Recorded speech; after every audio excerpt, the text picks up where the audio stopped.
Fathers, be good to your daughter. Hi, my name is Vinny Scafuto.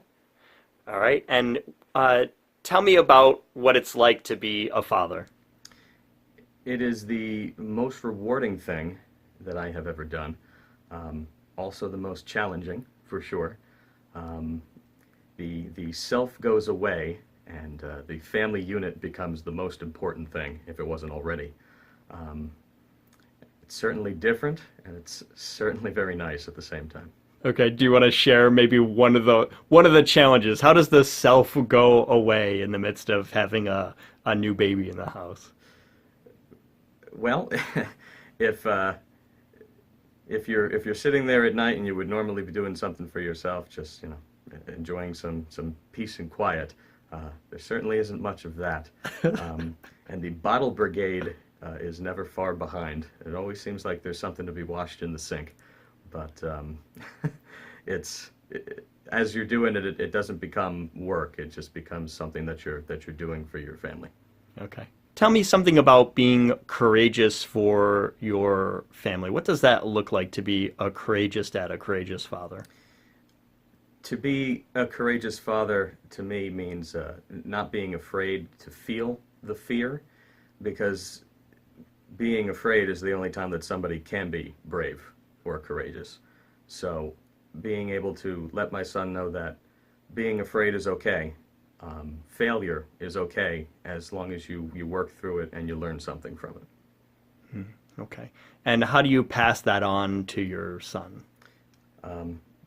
Experience, just to live it, just to show him that if I'm doing it, that he should think that it's also okay for him to feel that as well.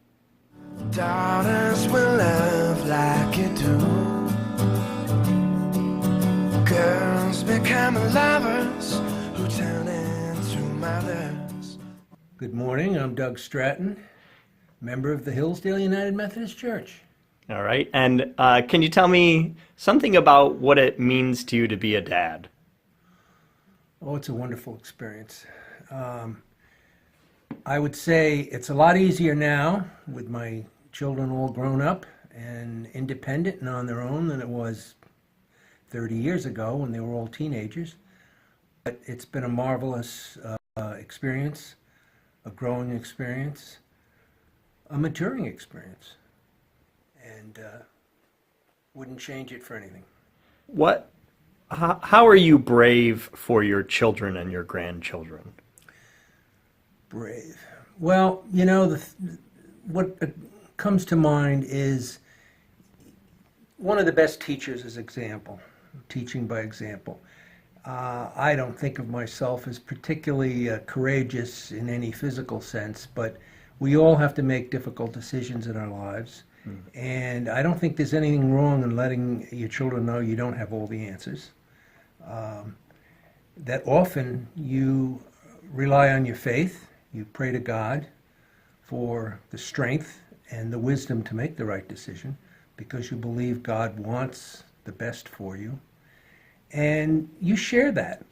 Sometimes your children are in the surrounding and they can observe. Sometimes it's appropriate to tell them how you felt about certain situation and why you did what you did. And I think they learn that way. And hopefully, your example is one of character and goodness and decency toward people, and they learn from that too.